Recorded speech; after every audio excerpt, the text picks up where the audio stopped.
খালেদা জিয়া যেভাবে অবরুদ্ধ বাংলাদেশের মূর্ত প্রতীক। এবং সর্বশেষ জানাবো পুলিশের এলিট ফোর্স র্যাব ও এর কর্মকর্তাদের ওপর মার্কিন নিষেধাজ্ঞায় হাসিনা বিপদের মুখে। এতক্ষণ শুনছিলেন সংবাদ শিরোনাম, এবার বিস্তারিত। খালেদা জিয়া যেভাবে অবরুদ্ধ বাংলাদেশের মূর্ত প্রতীক। অনেকগুলো দুরারোগ্য ব্যাধিতে আক্রান্ত খালেদা জিয়া এখন জীবন মৃত্যুর সন্ধিক্ষণে। 4 দশকের রাজনীতি আর প্রায় 6 দশকের ব্যক্তিগত ও পারিবারিক আত্মত্যাগের মহিমায় উজ্জ্বল বেগম খালেদা জিয়ার জীবন। বাংলাদেশের স্বাধীনতা, সার্বভৌমত্ব ও গণতন্ত্র প্রতিষ্ঠায় তার দল ও পরিবারের অবদান ইতিহাসে লেখা থাকবে। আজ সবকিছুকে ছাপিয়ে খালেদা জিয়া যখন মৃত্যু পথযাত্রী, তখন আমাদের সম্পাদকীয় বিশ্লেষণ ও পর্যালোচনায় একথা নির্দ্বিধায় উল্লেখ করা প্রয়োজন, পর্যাপ্ত চিকিৎসার সুযোগ না পেয়ে বিনা চিকিৎসায় খালেদা জিয়ার কিছু হলে সেটা হতে পারে বাংলাদেশের রাজনীতির এক টার্নিং পয়েন্ট। যেহেতু গত 4 দশকে তার আপোষহীন সংগ্রাম তাকে এমন এক উচ্চতায় প্রতিষ্ঠিত করেছে যেখানে তিনি আজকের অবরুদ্ধ বাংলাদেশের মূর্ত প্রতীকে পরিণত হয়েছেন। বাংলাদেশে এখন একটি পরিবার আর তার মাফিয়ার সহযোগীদের বাদে আর কারো কোনো মূল্য নেই। তাই এই প্রশ্ন ওঠা খুবই স্বাভাবিক। খালেদা জিয়া যত জনপ্রিয় হোক না কেন, দেশের জন্য তার যত অবদানই থাকুক না কেন, তাতে তাকে চিকিৎসা সুবিধা না দিলে অথবা বিনা চিকিৎসায় তিনি মারা গেলে কি বা হবে। তার জন্য দোয়া মাহফিল আর সাধারণ প্রতিবাদ সভায় হাজার হাজার লাখ লাখ মানুষের ঢল নামছে। এই দৃষ্টান্তগুলো ভীষণ তাৎপর্যপূর্ণ। 15 বছরের একটানা নিপীড়নে বিপর্যস্ত দলটির নেত্রীর জন্য লাখ লাখ মানুষের সমাবেশ ঘটছে। বিক্ষুব্ধ জনতার চেপে রাখা ক্ষোভের ভাষা কেউ যদি বুঝতে না পারেন, তাহলে সেটা হবে চরম দুঃখজনক। রাজনীতিকদের হিংসা বিদ্বেষের চির অবসানে বিক্ষুব্ধ জনতা যদি ক্ষোভে ফেটে পড়ে, তার পরিণতি কি হবে সেই প্রশ্ন সবার সময় থাকতেই মনে রাখা দরকার। আফগানিস্তানের নজিবুল্লাহ থেকে লিবিয়ার গাদ্দাফি পর্যন্ত এমন অসংখ্য উদাহরণ উল্লেখ করা যেতে পারে। এই স্মৃতিগুলো খুব বেশি দূরে নয়, সবারই মনে থাকার কথা। তবে সবকিছুরই একটা শেষ আছে। ঘুমন্ত আগ্নেয়গিরির অগ্নুৎপাত যেমন নিশ্চিত, তেমনি তীব্র গণ অসন্তোষের চরম বহিঃপ্রকাশও শুধুই সময়ের ব্যাপার মাত্র। প্রকৃতির নিয়ম কোনো বিশেষ দেশ ও সমাজের জন্য শুধু প্রযোজ্য নয়। বাংলাদেশ আগেও স্বৈরাচার ও ফ্যাসিবাদের দুঃখজনক পরিণতি দেখেছে। এসব বিরক্তিকর ইতিহাসের পুনরাবৃত্তি কারোরই কাম্য নয়। পুলিশের এলিট ফোর্স র্যাব ও এর কর্মকর্তাদের ওপর মার্কিন নিষেধাজ্ঞায় হাসিনা বিপদের মুখে। পুলিশের এলিট ফোর্স র্যাব ও এর কর্মকর্তাদের ওপর মার্কিন নিষেধাজ্ঞা দেবার ইস্যুটিকে বাংলাদেশের ওপর আমেরিকার একটি চাপ সৃষ্টির কৌশল হিসেবে দেখেন একজন বিশ্লেষক। এর পেছনে চীন ও রাশিয়ার সাথে বাংলাদেশের ভালো সম্পর্ক, কোয়াড নামের এক মার্কিন নেতৃত্বাধীন জোটে বাংলাদেশের যোগ না দেয়া, এমন নানা কারণে আমেরিকার দৃষ্টিভঙ্গি বদলের একটি যোগ সাজশ রয়েছে বলে মনে করেন যুক্তরাষ্ট্রের পাবলিক ইউনিভার্সিটি সিস্টেমের school of security and global স্টাডিজের অধ্যাপক সাইদ ইফতেখার আহমেদ। গুরুতর মানবাধিকার লঙ্ঘনমূলক কাজে জড়িত থাকার অভিযোগে র্যাব ও এর 6 জন বর্তমান ও সাবেক কর্মকর্তার ওপর যুক্তরাষ্ট্র যে নিষেধাজ্ঞা আরোপ করেছে, তার ফলে বাংলাদেশের সাথে যুক্তরাষ্ট্রের সম্পর্কে কি ধরনের প্রভাব পড়তে পারে অনেকেই সেই প্রশ্ন তুলছেন। যদিও বাংলাদেশের পররাষ্ট্রমন্ত্রী এ.কে আব্দুল মোমেনের বক্তব্য, সম্পর্কে প্রভাব পড়বে কিনা সেটা ডিপেন্ডস অন ইউএসএ, অর্থাৎ যুক্তরাষ্ট্রের ওপর নির্ভর করে। কিন্তু প্রফেসর আহমেদ মনে করেন, যুক্তরাষ্ট্রের এমন সিদ্ধান্তের মাধ্যমে ইতিমধ্যেই সম্পর্কে প্রভাব পড়েছে। বাংলাদেশের অর্থনীতি ও পররাষ্ট্রনীতি যদি আগামীতে চীন ও রাশিয়ার দিকে আরও ঝুঁকে পড়ে, তাহলে ভবিষ্যতে আরও কিছু নিষেধাজ্ঞার মুখোমুখি হওয়ার আশঙ্কাও উড়িয়ে দিচ্ছেন না প্রফেসর আহমেদ।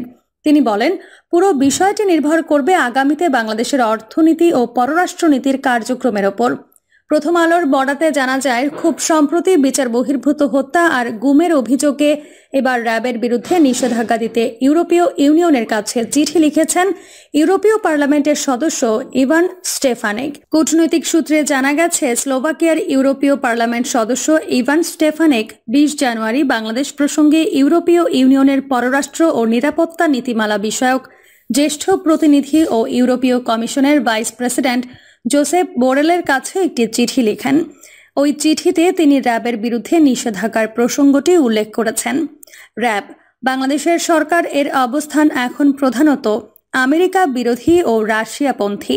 এই অবস্থানের পেছনে যে র্যাবের নিষেধাজ্ঞার ভূমিকা রয়েছে তার আঁচ পাওয়া যায় সম্প্রতি প্রধানমন্ত্রী শেখ হাসিনার বক্তব্যে 7 জুলাই 2022 পররাষ্ট্র মন্ত্রণালয়ের নবনির্মিত 8তলা অফিস ভবন উদ্বোধন এবং বঙ্গবন্ধু কূটনৈতিক উৎকর্ষ পদক প্রদান অনুষ্ঠানে প্রধানমন্ত্রী এই কথা বলেন।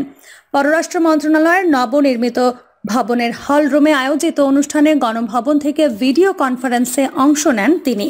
শেখ হাসিনা বলেন, এই প্রভাবটা শুধু বাংলাদেশ না, এটা আমি মনে করি আমেরিকা, ইউরোপ, ইংল্যান্ড থেকে শুরু করে সারা বিশ্বব্যাপী এর প্রভাবে ক্ষতিগ্রস্ত হচ্ছে। মানুষ কিন্তু কষ্ট ভোগ করছে। এটা আসলে সবার। উন্নত দেশগুলোকে বিশেষভাবে বিবেচনা করা উচিত। আমেরিকার এটা বিবেচনা করা উচিত। তারা যে স্যাংশন দিচ্ছে তাতে তাদের দেশের লোকও কষ্ট পাচ্ছে, সেদিকেও তাদের দৃষ্টি দেওয়া উচিত বলে আমি মনে করি।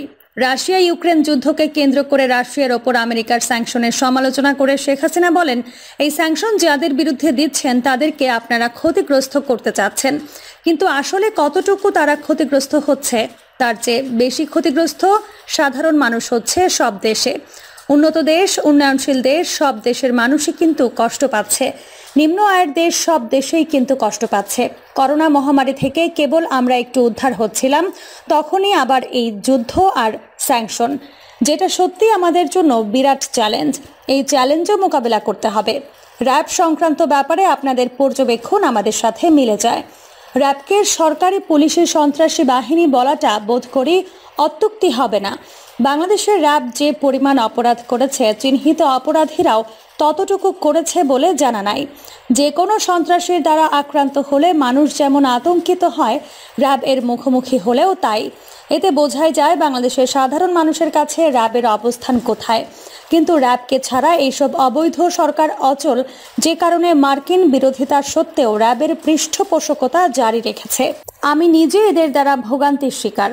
আমার নামে যে মিথ্যা মামলার বরাত দিয়ে র্যাব আমাদের বাসায় হানা দিয়েছে, চাঁদা দিয়েছে, তা তো এমনি এমনি হয়নি, মজ্জাগত দুর্নীতি থেকে হয়েছে।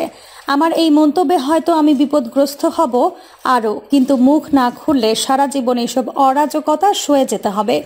শেখ মুজিব বাংলাদেশে কি নিজের ত্রাস কায়েম করবার জন্য চেয়েছিলেন?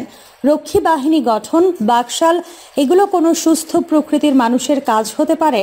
শেখ হাসিনাও র্যাবের মাধ্যমে রক্ষী বাহিনীর অরাজকতা ও বাকশালী নৈরাজ্য তৈরি করছেন। র্যাবকে নিষিদ্ধ করায় আমিও অনেকের মতো আশাবাদী হয়েছিলাম, এই ভেবে যে সরকারের কিছুটা হলেও শুভ বুদ্ধির উদয় হবে।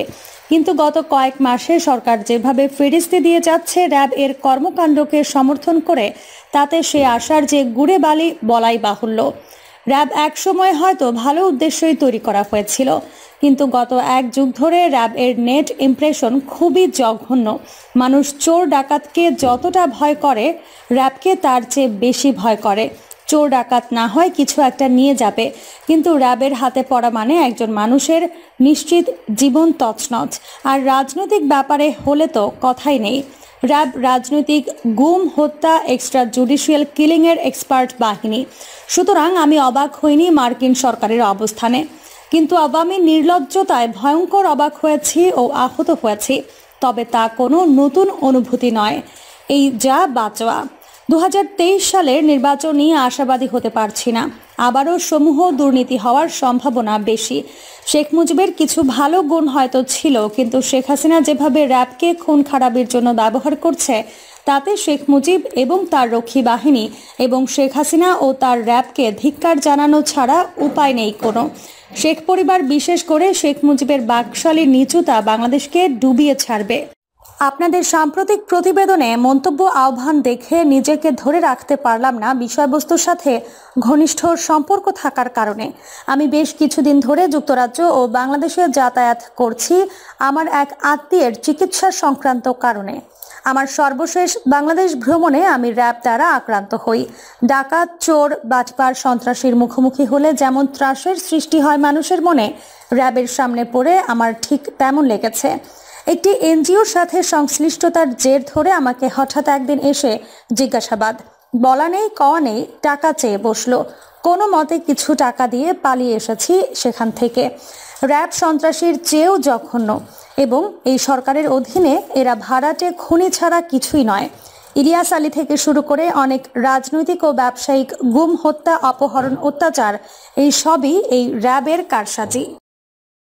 প্রিয় দর্শক, এই ছিল এখনকার সর্বশেষ সংবাদ। আপডেট সব সংবাদ পেতে চ্যানেলটি সাবস্ক্রাইব করে বেল আইকনটি ক্লিক করে রাখুন।